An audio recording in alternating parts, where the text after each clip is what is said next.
Glenn Finn checks his beehive at the bottom of a Hampshire garden. There's nothing unusual about that, maybe, except that he integrates beekeeping with advertising and marketing for a small publishing company. This is a working environment where the strict divisions between work and leisure are not apparent, a place which is constantly informed by the quest to create a sustainable future. At the other end of the garden is another hive of activity, a tiny office where they produce Permaculture magazine. Transitional toilet article, and there aren't any photographs with it. What you've got here is his diagrams, which, have you received those on disc, or are you going to have to scan them? No, I'm going to have to scan them as they are, which should be all right, I think. They're fairly clear. Inspired by a television documentary about permaculture, designer Tim Harland decided to propagate the idea of permanent agriculture. Following much study and research, he persuaded his wife Maddie and their business partners to launch a new venture. They decided to produce a magazine for the growing number of people interested in solutions to environmental problems. Now, with an estimated readership of 20,000, Permaculture magazine has captured imaginations all over the world. It's the leading UK journal on practical ways to create sustainable lifestyles. Unusually, the people who work here practice what they preach, and the permaculture garden behind the house is as much part of their lives as the computer screen and the fax machine. The editor, Maddie Harland, explains part of the garden design. I'm planting a small bush tomato in the vegetable garden, which is located in Zone 1 near the house and near the greenhouse. The house is really termed in permaculture design as Zone 0, and then the zone nearest to your centre of human activity is Zone 1. The idea behind this is that instead of hiding a vegetable garden behind a hedgerow right at the end of the garden, we put our most delicate plants that can be damaged by pests nearest the house where we visit frequently, and then we can look after them. This area contains a mixture of annual and perennial vegetables. It will also be planted with flowers. They not only provide colour close to the house, but attract predatory insects which help keep the pests in check. And in this area we've been experimenting with different ways of mulching the beds, because one of the most important aspects of sustainable design is preserving and indeed increasing soil fertility rather than losing it and having it washed away. So on this bed we've used a mulch right over the soil of semi-composted wood bark mixed with human urine, which is very high in nitrogen. On other beds, on the bed behind me, which is just waiting to be planted, we have homemade garden compost, which is basically lots and lots of kitchen waste mixed up with poultry bedding. So you get all the nitrogen of poultry manure mixed up with organic matter. We also grow a lot of comfrey on this site, specifically to cut 2 or 3 times a year and add to the kitchen waste. Comfrey is a really good activator for composting systems. It also is high in phosphates, which help the budding of fruits and vegetables and the setting generally of vegetables. Where weeds are well-established perennials, like nettles and couch grass, exclusion mulching with black polythene kills the weeds, warms the soil, and generally contributes to low maintenance. Permaculture design combines everything you'd expect to find in an organic garden with other elements such as eco-architecture and appropriate technology. The aim is to create a more sustainable environment with maximum output for minimum labour. Layers of diversity are added by designating part of the garden as wilderness to encourage even more species.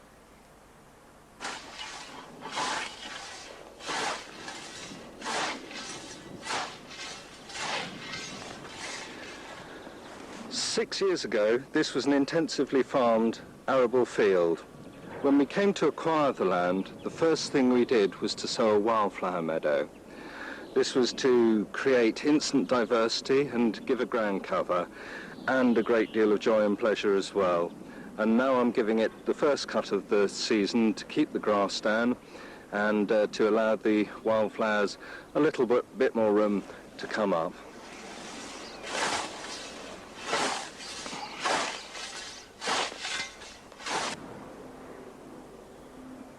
In addition to surface area, permaculture design takes account of gradient, aspect, height, volume and microclimate. In the temperate latitudes of southern England, skillful layering of trees, shrubs and edible plants is the best way to obtain high yields, as Tim explains. Further away from the house, we have the forest garden. We started this 5 years ago with the planting of the fruit trees. Here we have an almond which forms the back part of the forest garden and is on a rootstock which will allow it to grow to a modest height of perhaps 15 or so feet. As we move forward, we have trees which are on rootstocks which will allow them to grow to a lower height, and at the front, on the meadow side, we have trees that are growing on dwarfing rootstocks. This allows for a tiered canopy facing the sun, which will allow the sun maximum penetration into the lower levels so that we can grow our shrub layer and other things. At lunchtime, Maddie demonstrates the good sense of growing vegetables close to the house in Zone 1. Nobody likes picking salads in the pouring rain, but at least they're not down at the bottom of the garden. In a large-scale permaculture design, there can be as many as 6 zones of activity, each one carefully planned, taking account of local conditions, working with nature and creating diversity.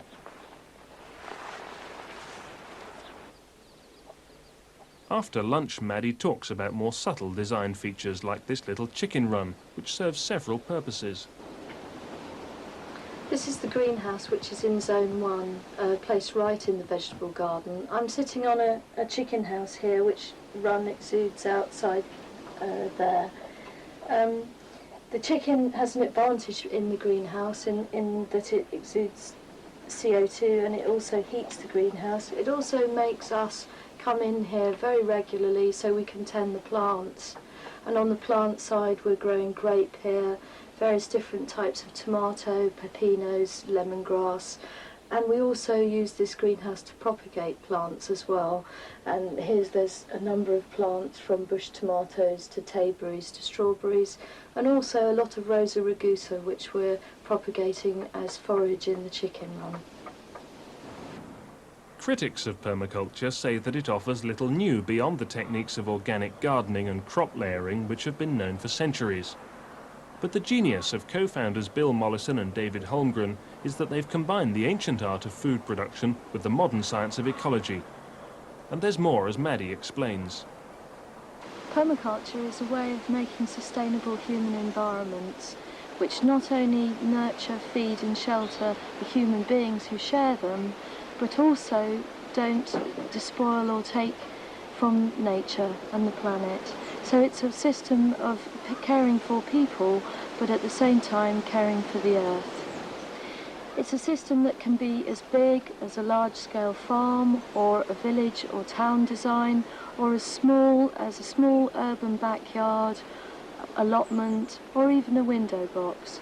And permaculture is very much all about ordinary people being able to do things for themselves to tread more lightly on the planet.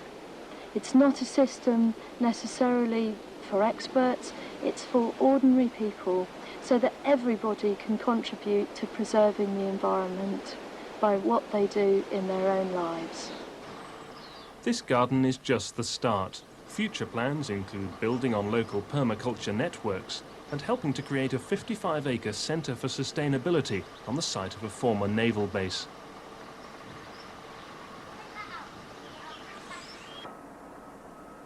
Community involvement is central to the thinking in Yorkshire, where permaculture design adapts to very different surroundings.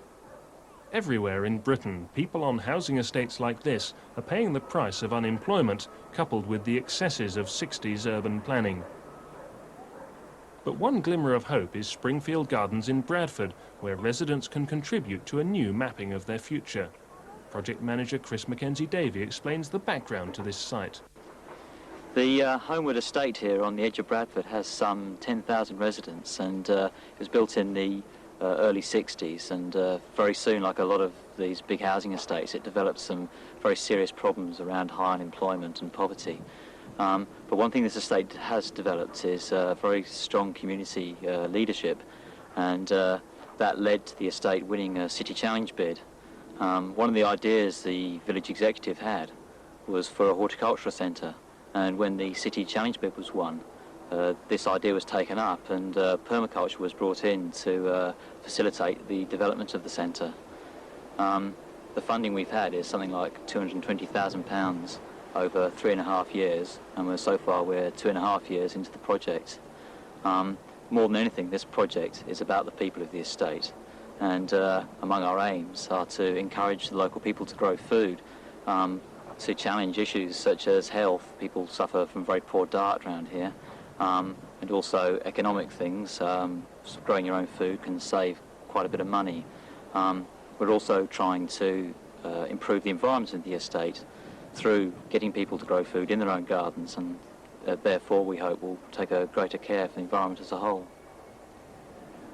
The site at Springfield was planned by permaculture designer Andy Langford. Central to his idea was inspiring local people to grow their own food.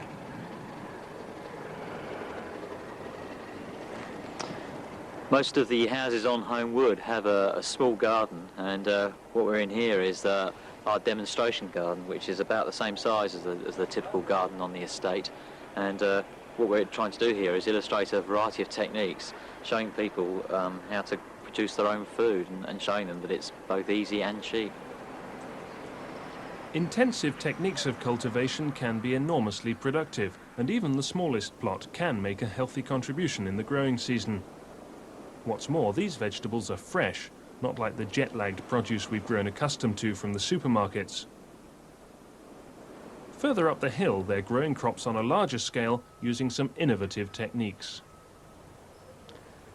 What I'm sitting amongst here is the cash crop area of the site, and this is a system that's been developed by a volunteer down here called Mark Fisher. What we got on my right here is 2 metre wide beds, which are mulch beds, and there where the crops go, they have paths running up between them so that you never actually tread on the bed themselves. And then beside me here is what's a bit different about this system, and this is what we call a pest predator strip. And so the plants we're growing in here are ones that attract in insects that will eat pests that are attacking the vegetables in the beds. So we have 2 of the vegetable beds, 1 pest predator bed, then another 2 of the vegetable beds, and so on down the field. And it's something certainly fairly experimental at the moment, but it seems to be working very well. The importance of growing food close to where it's needed can't be overstated. In the last 10 years, there's been a huge increase in transport generated by the supermarkets. Initiatives like this help to create regional food markets where produce doesn't need to travel thousands of miles to reach your plate. One of the principles of permaculture is to make problems into solutions. So old tyres, which are the bane of any waste disposal authority, can be put to good use and even symbolise a new beginning. Eventually, these shapes by the front entrance will be an embankment of wild and cultivated flowers. Essentially, this place is all about people and how they can be inspired by permaculture. A volunteer, Terry Brown, had no experience of gardening before coming to Springfield. He decided to brighten the place up with annual flowers. He also came up with some novel ideas for using the drain pipes which had been left all over the site.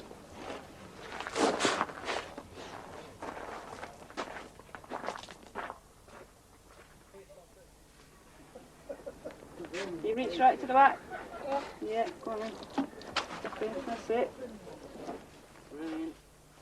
As more and more people become involved, so the strong community feeling of Holmwood Estate is reinforced and will further encourage productive gardening. And it's not all about work and productivity. As the site matures, areas of green tranquility begin to take shape. There's a woodland walk planned to enhance the borders of the site, and there's an abundance of wild flowers to add colour and beauty.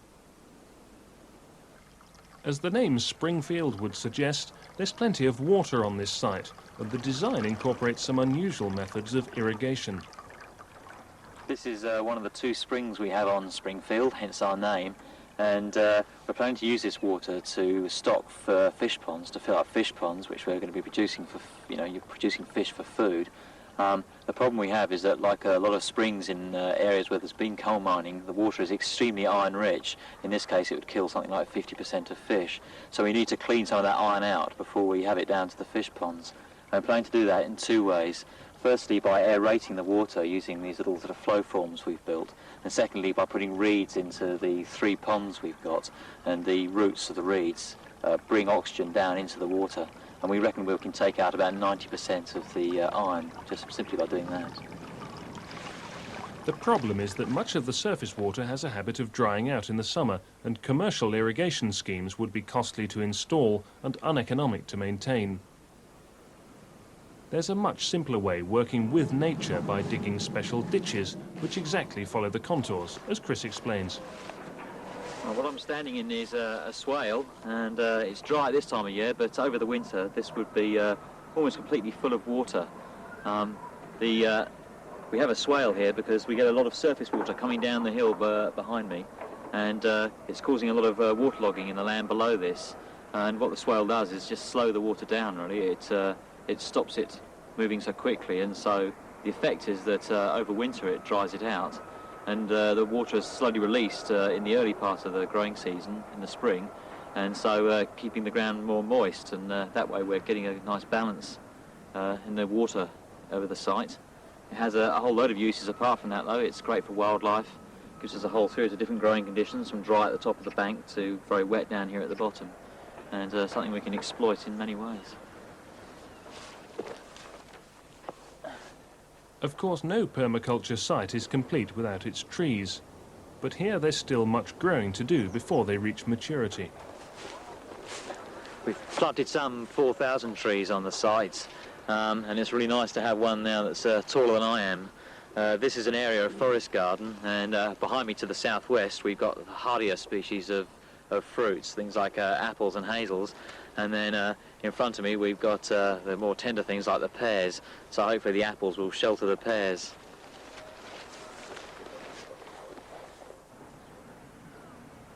As the trees slowly establish themselves, so a lot more volunteers offer their help, and Springfield is becoming a focus for the community.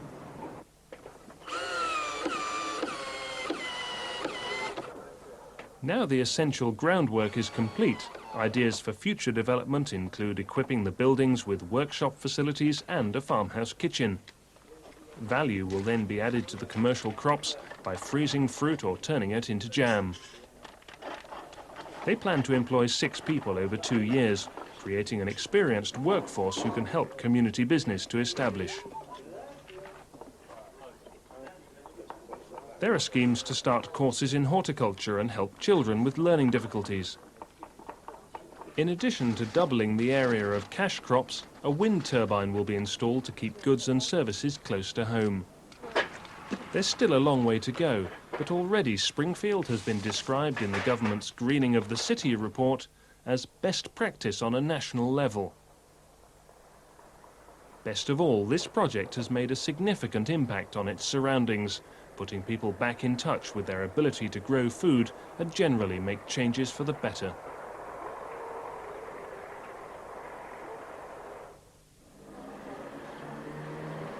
Away to the southwest, the pursuit of sustainability poses a different set of challenges for the people of Chagford in rural Devon. The Courtyard Cafe, run by the Proper Job Co-op, has become a central focus for local information about permaculture and sustainability. In addition to an everyday menu, the cafe sells organic produce, craft items, plants and books. It's also home to the local exchange trading system, known as LETS for short. This enables people to swap skills, goods and services in a local currency known as tins. All this sprang from small beginnings with a community composting scheme. Project coordinator Nikki Scott explains. The composting project came about because I noticed that an awful lot of people from Tregford just dumping garden materials. I don't like to call them waste anymore because they're resources, by the way. Just dumping them into the civic amenity skips in the car park. And so I rang up County Hall and said, this is crazy with the problems it's causing for landfill. Surely we can do something with them, you know. We can compost them. Why don't you send someone round with a shredder? And the Allotment Association, myself, will compost them. And Gerard Cooper, who I talked to there, thought that would be too difficult to arrange, but he did suggest that they gave us a shredder and that we picked up the materials and we shredded them up and composted them. And we've been doing that for the last 3 years or more now and making a lot of compost. As I said, it doesn't attract a huge amount of volunteers. You need some sort of fairly hardcore people to do that, and the cafe volunteers have been a lot easier to come along. But now we can give them a free lunch in the cafe and trade in tins with our compost. And we've also got this sieve now, so we can sieve out and make a much better quality product. And we've stuck at it for 3 years, whereas, you know, it's quite a difficult thing to keep going. The amount of materials we've had brought has increased. First of all, it seemed to double every month because we were collecting them on a monthly basis when the skip came. And it's sort of stabilised now, but we can be slightly phased by very large trailer loads of what used to be called green waste, which as I said is a resource. Nicky's time is now divided between work in the shop, setting up composting schemes all over Devon, and growing food for his family. Any surplus goes to the cafe. Well, this is some of our garlic. We're doing a whole quarter of the allotment bed in garlic this year, 3 different varieties. Growing an awful lot so we can hopefully supply the cafe with some as well, and the shop. Now I thought this bed was interesting because this was very weed infested before, and we did very serious barrier mulching on it. You can just see odd bits of paper around, heavy newspaper, cardboard, and then masses of grass cuttings on top. And it was sown up with a green manure crop, some of which you might be able to see in the foreground, the Phacelia here. Those are just volunteers from that crop, which I've left because they're good to attract predatory insects such as hoverflies. And it's left the soil in superb condition for this garlic, which I'm very pleased with. And if we get a nice dry end to the season, it should harvest beautifully. On an adjacent bed, a different technique has been employed to achieve long-lasting fertility. Although it's not normal to see this amount of bare soil in a permaculture system, this is actually the 4th year of what's called a German mound garden. And what we did here is we excavated the top foot or so spit of soil, put it to one side, and then another spit in the middle. And that way we could get rid of a lot of woody materials that we had. Instead of composting them, instead of shredding them up first or burning them, they've been buried deep down in the soil. So it's a kind of slow compost heap. And on top of that have gone layers of leaves, shreddings, some garden compost, and then the earth back on top. And this is the 4th year in the rotation. It's going to be sown up for carrots now. I sow them late to avoid the first generations of carrot fly, so it's ready to go right away. Of course, it wouldn't be real permaculture without trees. We're trying to establish a line of trees up the edge of our allotment, and with a lot of bushes and shrubs and other plants underneath. This cherry's been in its 2nd year of cropping, and as long as the birds don't get them all, I hope we'll get a good crop of cherries this year.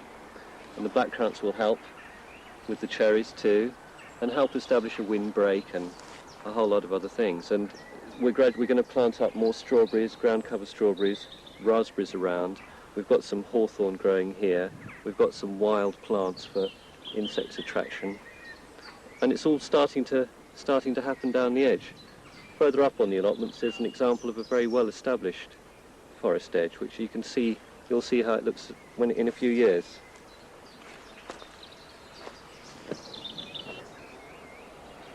This is what I hope our allotment will look like eventually.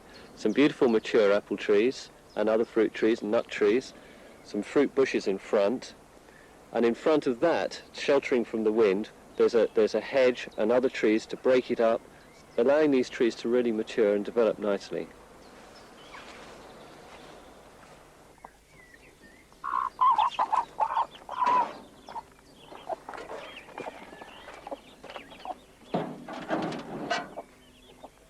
On a nearby plot, David Osbiston attends to his chicken house. Made with recycled wood, this unique structure on a central pole is easy to clean and keeps the chickens safe from predators. A deliberately rickety access ladder will support the weight of a bird, but would collapse if climbed by a fox or badger. Maximum output for minimum labour is the result of thoughtful design. The welfare of these chickens is easily maintained simply by building an appropriate environment. Maintaining biological diversity is central to permaculture. So, following absurd legislation controlling the sale of seeds, people here have decided to fight back. This is one of my favourites. It's a asparagus kale. It's a very tender kale. When it's a bit past its best at the moment. When it's younger, the tops are just like sprouting broccoli. You can pick them up, pick off lots and lots of little heads and steam them up. The only trouble is you can't buy the seed of this one. It's a rare variety, which is why I'm saving my own seed from a good clump of very good plants. And hopefully I'm going to have enough to supply Henry Doubleday's Heritage Seed Library with some, so that other people can keep it going, and enough for the Chagford Seed Savers Club too. And if everyone did that with some rare varieties, we'd soon get the genetic diversity back, which has been decimated by draconian European legislation recently. We've got the worst legislation in the world here, and it's important that gardeners fight back at this bureaucratic insanity. Chagford allotments are within walking distance of the centre of the village and the cafe, which brings producer and consumer into direct contact. The work here has already attracted a fair amount of media attention for its innovative stance on regenerating the local economy. We rip that off. Can you get these little ones in here? It's a place where families come to work and relax, where young children can be introduced to the wonders of nature. In addition, the Chagford initiatives are slowly getting known by foreign visitors who run similar schemes abroad.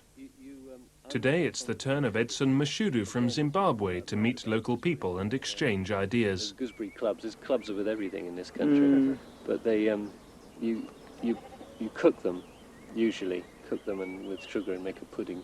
Okay. But Eric actually does things with them. He does he makes pizzas with them and slices them up and uses them as a savoury as well. He does all sorts of interesting things. Edson is coordinator of the Sustainable Agriculture project at Silvera House outside Harare. Financed by Christian Aid, his team are seeking to educate people in sustainable food production using permaculture techniques. The project makes a real difference to rural farmers during years of drought in Zimbabwe. When the rest of the countryside may be brown and scorched, the plots of people who took training courses remained green and productive.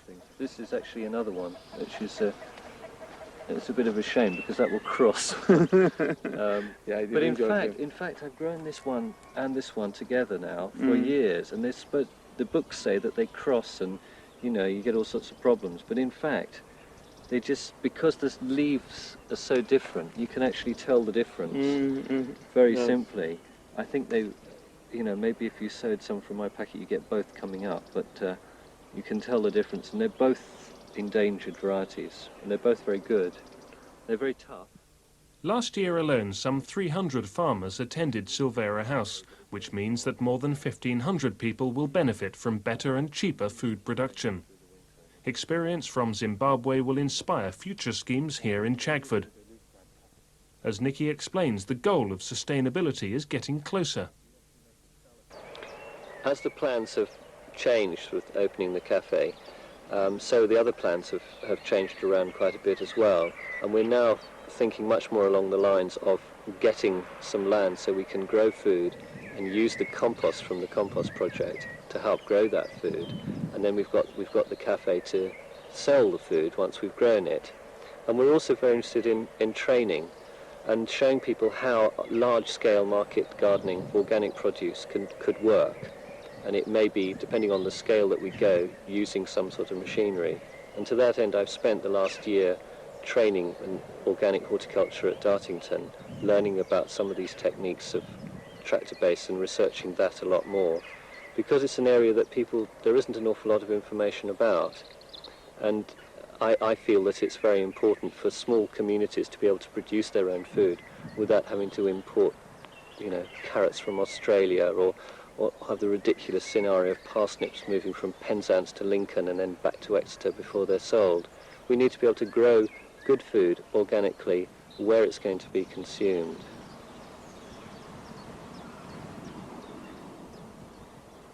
It's now about 15 years since permaculture was first introduced to Britain, and in that short space of time it's already made a major practical contribution to the way we think about growing food and creating viable economic communities. We're now seeing the first fruits of a revolution which could benefit everyone.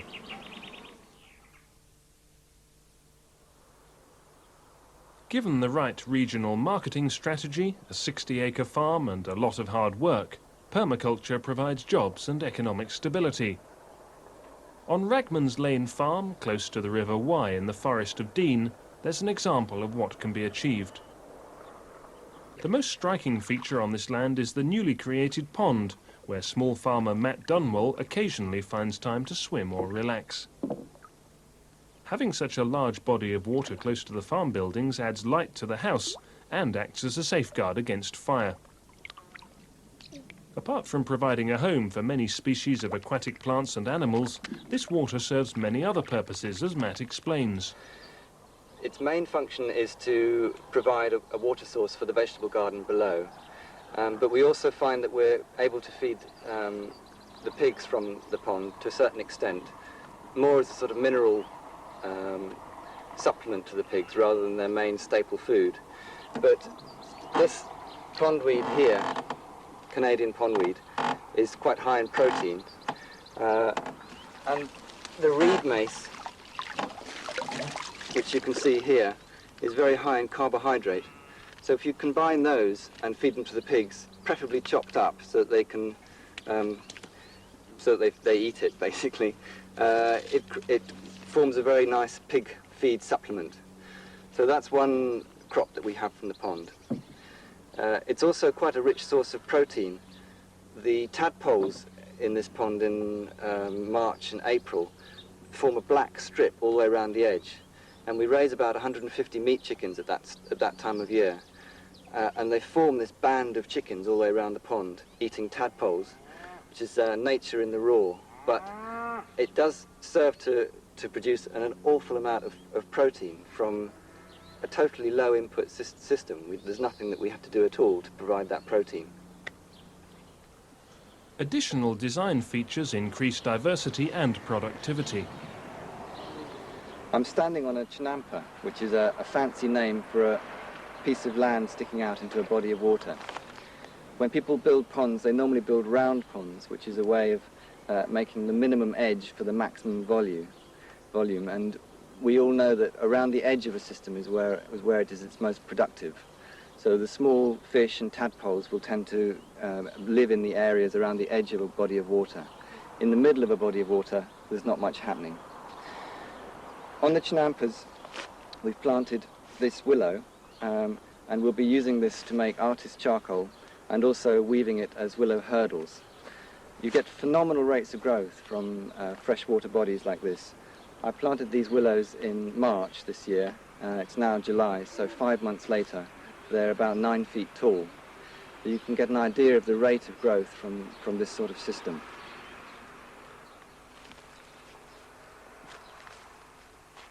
And that's not the whole story. The main reason for constructing such a large body of water is to be found a short distance away in the market garden area of the farm. Here they can grow a whole range of high-value crops and not have to worry about drought. Mandy Pullen is in charge here, and to make best use of the irrigation system, she's planted the rows of vegetables along the contours. With sheep grazing on the dam wall in winter, there's an additional runoff of nutrients as well.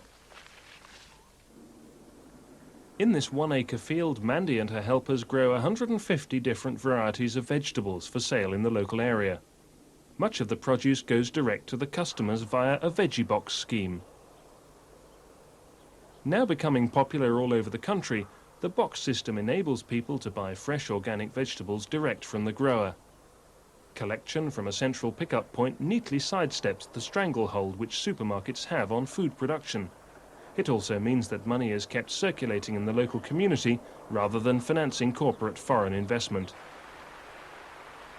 There's no denying that this little market garden involves a lot of hard work, but it's terribly productive.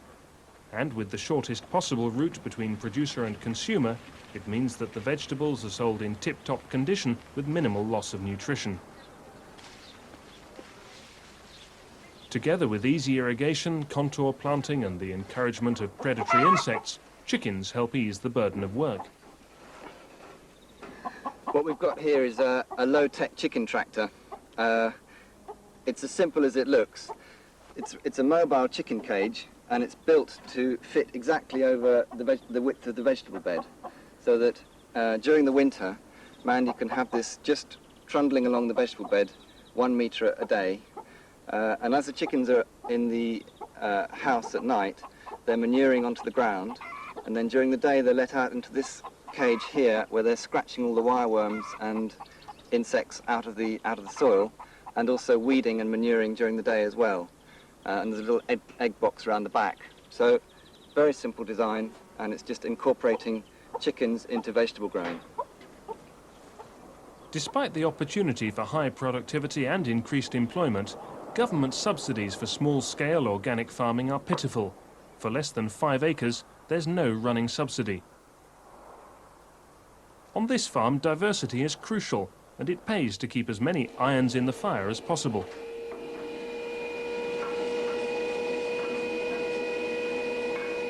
Blacksmith Mark Lumley has his forge in redundant farm outbuildings, which helps to enrich the local economy.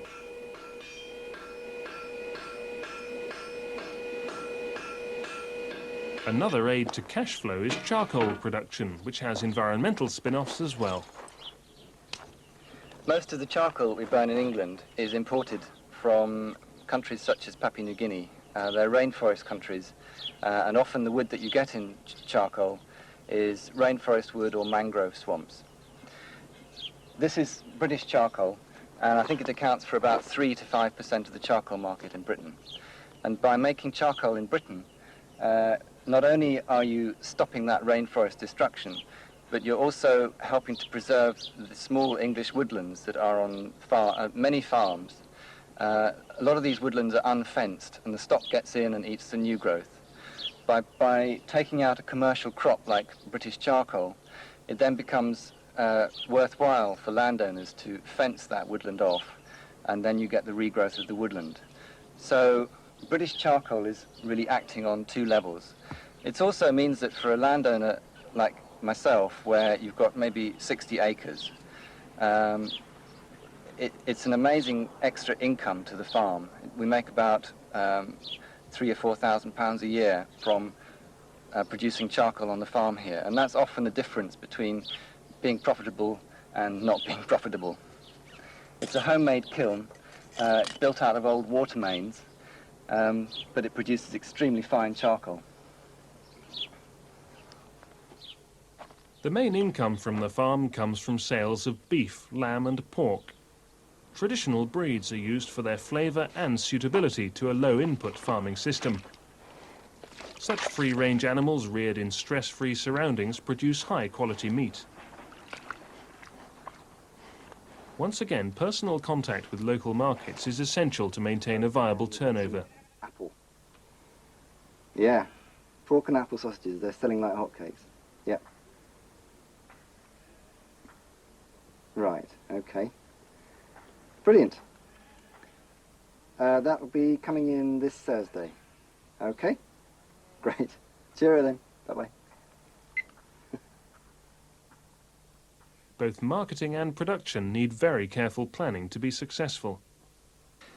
With broad-scale permaculture, you have to have a strategy for dealing with large acreages of grassland. I've seen several sites where the stock are removed from the system and all that happens is chaos. Lots of thistles and docks and biomass. I think that having stock in a system where you can keep a reasonably good grass lay is a very good way of holding the landscape down. Grassland in pasture in England is part of our culture and it's part of our history. But we have Angus cows, mostly Angus cows, and we've chosen that breed because it's a low input, low output system. They're not fed on concentrates or soya or barley. We graze them during the summer, and during the winter they're fed silage, which we cut from the farm here. We sell our meat direct, so we have to concentrate on our local markets. And the way that this works is when a beast is ready to kill, we will ring up one of our customer organisers in Bristol, and she will ring round about 20 of her friends and get orders for meat from those friends. We will then kill that beast to order. It'll go to the local abattoir and then to the local butcher, who will butcher the carcass down. And then we pack the meat into the 20 different orders, put it in the van and deliver it straight into Bristol. And the customer organiser gets 10% cut for doing that work. And this means that a rather middling Angus store, which would fetch probably about £450 to £500 at Gloucester Market, we can often take between £1,000 and £1,100 for the same animal, simply because we're cutting out the middleman and we're putting the work in ourselves to sell the meat direct.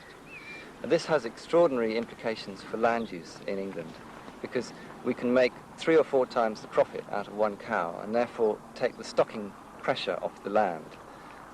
And it has implications for cattle welfare and for overgrazing as well.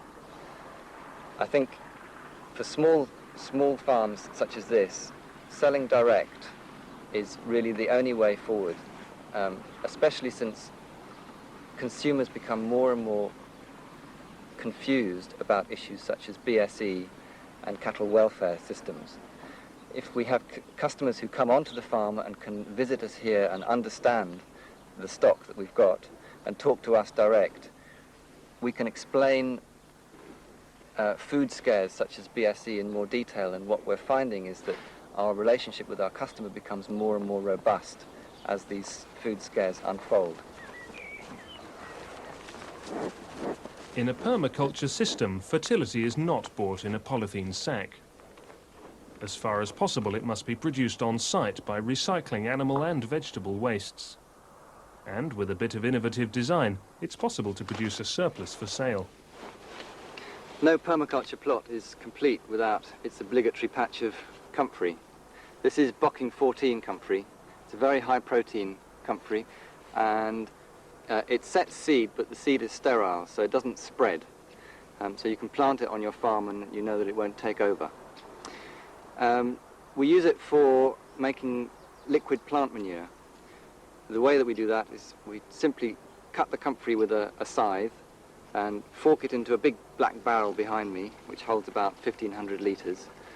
And out of the bottom of that barrel, in about a month's time, comes black liquor, which we then pasteurise and bottle and sell to garden centres.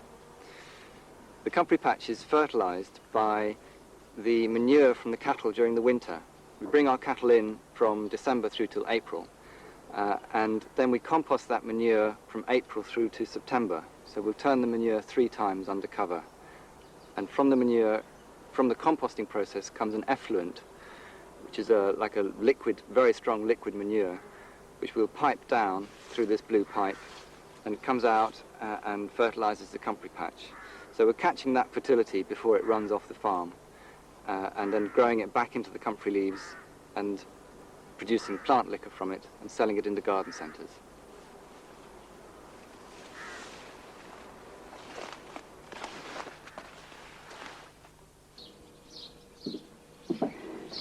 You can never have enough compost on a farm. This is a composting loo, and behind me there is a normal toilet unit, but instead of a U-bend underneath, there's just a hole in the bottom, and you dump down through the hole into a wheelie bin down below me. We've also fitted the wheelie bin with a very small 12-volt fan, so that creates a slight vacuum in the unit down below, and that minimises the smell.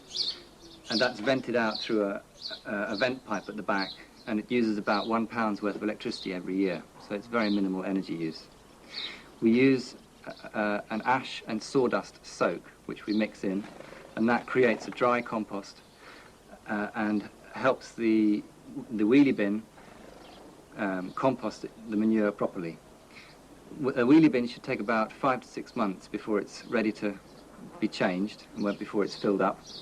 And at that time, we take one wheelie bin out, we put a second wheelie bin underneath. So the first wheelie bin sits for another 5 months, composting, before that's eventually turned out. And we use that compost around the fruit trees, not directly onto food crops. So by keeping human manure separate from water, we haven't got all the pollution problems of conventional sewage systems, where you have to then separate the manure out from the water again, either through reed beds or through conventional sewage systems. There's a lot to learn at Ragman's, and the compost toilet is part of a visitor complex where courses are held. In the spacious surroundings of the newly converted barns, they teach the principles of permaculture. We need this knowledge. Every year, an area the size of the state of Kansas is lost due to unsustainable farming practices. Permaculture offers a viable alternative to such destruction, which can be practiced at any level between backyard and bioregion. Its easily understood techniques are readily adaptable to local conditions anywhere on Earth, and it holds out the hope of sustainable lifestyle and food production for everyone.